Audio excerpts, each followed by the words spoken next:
வெறும் 50 ஆண்டுகளில் உலக அளவில் வனவிலங்குகள் 73% அளவுக்கு அழிந்து போயுள்ளதாக அதிர்ச்சி தகவல் வெளியாகியிருக்கிறது. WWF எனப்படும் உலக வனவிலங்கு நிதியத்தின் முதன்மையான லிவிங் பிளானட் அறிக்கைப்படி கண்காணிக்கப்பட்ட வனவிலங்குகளின் எண்ணிக்கை மிகப்பெரிய அளவில் குறைந்துள்ளது.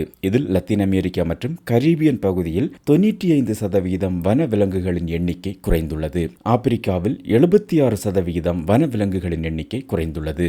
ஆசியா பசிபிக் பகுதியில் 60%, வட அமெரிக்காவில் 39%, ஐரோப்பா மற்றும் மத்திய ஆசியாவில் 35% என குறைந்துள்ளது. அக்டோபர் 9, 2024 ஆண்டு உலக வனவிலங்கு நிதியத்தின் லிவிங் பிளானட் அறிக்கையின்படி வெறும் 50 ஆண்டுகளில், அதாவது 1970 2020 வரை கண்காணிக்கப்பட்ட வனவிலங்குகளின் சராசரி அளவில் 73% அழிந்து போயுள்ளது. லண்டன் விலங்கியல் சங்கம் வழங்கிய தரவுகளின்படி 1970 2020 வரை 5495 இனங்களை கொண்ட கிட்டத்தட்ட 35,000 முதுகெலும்பு கொண்ட உயிரினங்களை கண்காணிக்கிறது.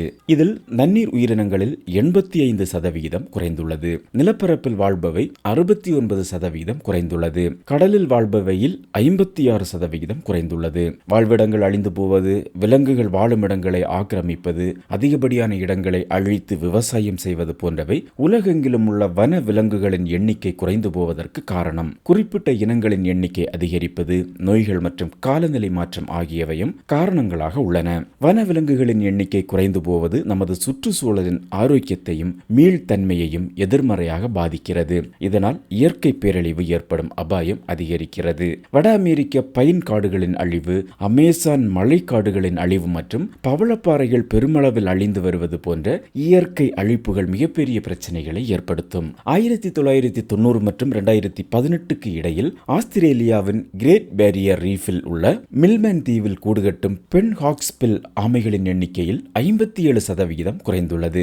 அமேசான் இளஞ்சிவப்பு நதி டால்பின்களில் 65% அளவிற்கு குறைந்துள்ளது. கலிபோர்னியாவின் சாக்ரமெண்டா நதியில் சுனூக் சால்மன் மீன்களில் 88% குறைந்துள்ளது. 2023 ஆண்டில் கடுமையான வெப்பம் மற்றும் வறட்சியின் போது 2 ஏரிகளில் 330க்கும் மேற்பட்ட அமேசான் நதி டால்பின்கள் இறந்துள்ளன. கிழக்கு ஆப்பிரிக்காவில் உள்ள விருங்கா மலைகளில் 2010 2016 இடையில் மலை கொரில்லாக்களின் எண்ணிக்கையில் பாதுகாப்பு முயற்சிகள் காரணமாக ஆண்டுக்கு சுமார் 3% அதிகரித்துள்ளது. அதுபோல 1970 மற்றும் 2020 இடையில் மத்திய அமெரிக்கா முழுவதும் காட்டெருமையின் எண்ணிக்கை 0 இருந்தது. அதிலிருந்து 6800 வரை அதிகரித்துள்ளது. பாதுகாப்பு முயற்சிகள் காரணமாக வனவிலங்கு எண்ணிக்கை மிகப்பெரிய அளவில் குறைந்து போகும் பொழுது இது நமக்கு ஒரு அவசர எச்சரிக்கையை கொடுக்கிறது.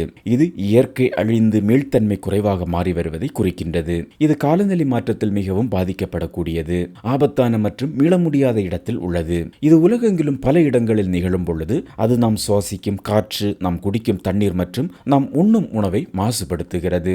உலக அளவில் நாடுகளில் உள்ள தலைவர்கள் இயற்கை இழப்பை தடுத்து நிறுத்துதல், அதாவது உலகளாவிய பல்லுயிர் கட்டமைப்பு, உலக வெப்பநிலை உயர்வை 1.5 டிகிரி செல்சியஸாக கட்டுப்படுத்துதல், அதாவது பாரிஸ் ஒப்பந்தம் மற்றும் மனித நல்வாழ்வை அதிகரித்தல், அதாவது ஐநா நிலையான வளர்ச்சி இலக்குகள் போன்ற இலக்குகளை செயல்படுத்த ஏற்கனவே ஒப்புக்கொண்டுள்ள நிலையில் தேசிய உறுதிப்பாடுகளும் கள நடவடிக்கைகளும் அந்த இலக்குகளை அடைவதற்கும் ஆபத்தான முக்கிய புள்ளிகளை தவிர்ப்பதற்கும் தேவையானதை விட மிக குறைவாக இருப்பதாக லிவிங் பிளானட் அறிக்கை எச்சரிக்கிறது. கண்காணிக்கப்பட்ட முதுகெலும்பு வனவிலங்கு எண்ணிக்கையில் பாலூட்டிகள், பறவைகள், நீர்வாழ்வன, ஊர்வன, மீன் இவையெல்லாம் சராசரியாக 73% குறைந்துள்ளது. பிரேசிலிய அட்லாண்டிக் காட்டில் விதை பரவலுக்கு முக்கியமாக உதவும் பெரிய பழங்களை உண்ணும் விலங்குகளின், குறிப்பாக டேபிர்ஸ், டக்கன்கள், மான்களின் எண்ணிக்கை குறைந்து போயுள்ளது. இது வெப்பமண்டல காடுகளின் கார்பன் சேமிப்பை குறைக்கும். வேட்டையாடுதல் மற்றும் சட்டவிரோத வர்த்தகம் மூலம் இந்த விலங்குகள் அழிந்து போகும் பொழுது